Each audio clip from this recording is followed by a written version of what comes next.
নমস্কার বন্ধুরা, আশা করি আপনারা সবাই ভালো আছেন। আমি রুমাই রেসিপি অ্যান্ড ব্লগসে আপনাদের সবাইকে স্বাগত। আজকে আমি একটা অতি সাধারণ একটা রেসিপি নিয়ে এসেছি। আমি জানি সবাই রান্না করে এটা বাড়িতে। এই দেখুন বন্ধুরা, কৌটুনি শাক নিয়ে এসেছি।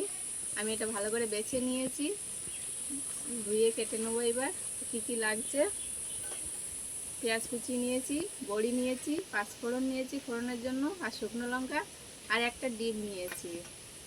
এবার আমি শাকগুলো ভালো করে কেটে ধুয়ে নেব। আমি শাকের জন্য সরষের তেল দিয়ে দিচ্ছি। এতে আমি বড়িটা একটু ভেজে নেব।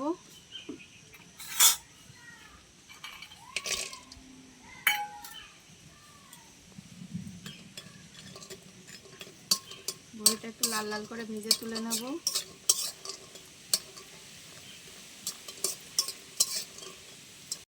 ভাজা হয়ে গেছে, আমি এবার তুলে নিচ্ছি।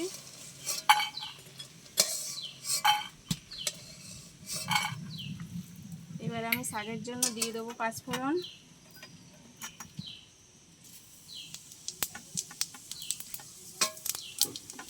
দুটো শুকনো লঙ্কা কুচি করে দেবো,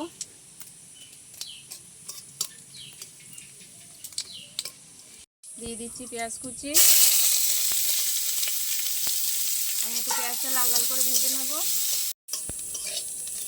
এই পেঁয়াজটা বন্ধুরা ভাজা হয়ে গেছে। এবার আমি এতে একটা ডিম ভেঙে দেবো।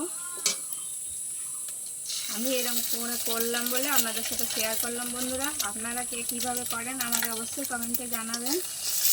আমার আজকে রেসিপি শাক ছিল বলে আপনাদের সাথে একটু জাস্ট শেয়ার করলাম জিনিসটা।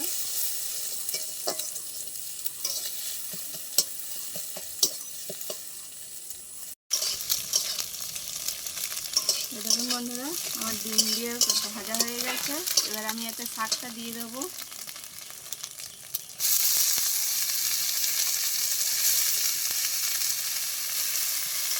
এবার আমি এতে নুন হলুদ দেবো। হলুদ দিয়ে দিলাম স্বাদ মতো নুন।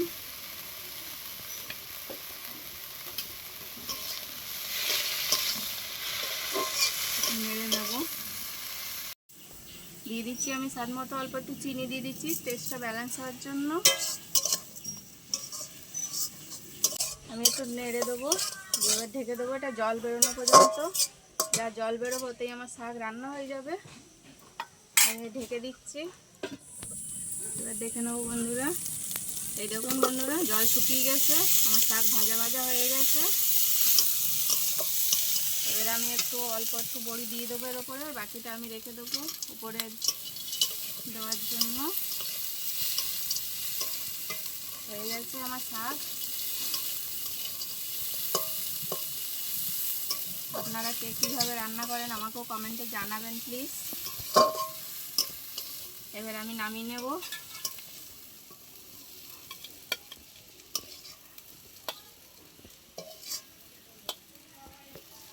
খুলে নিচ্ছি।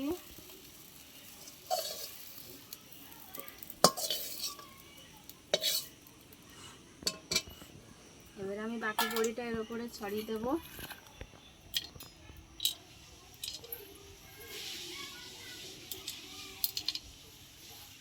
এই দেখুন বন্ধুরা, আমি একটা নতুন রেসিপি নয়, এটা সবাই জানি রান্না করে, তা আমি একরকমভাবে করলাম তাই শেয়ার করলাম আপনাদের সাথে। আপনারাও এরকম করে করে আমাকে কমেন্টে জানাবেন। আমার পেজটা ফলো করে দেবেন, আর ইউটিউব থেকে দেখেন যদি তাহলে সাবস্ক্রাইব করে দেবেন। টাটা।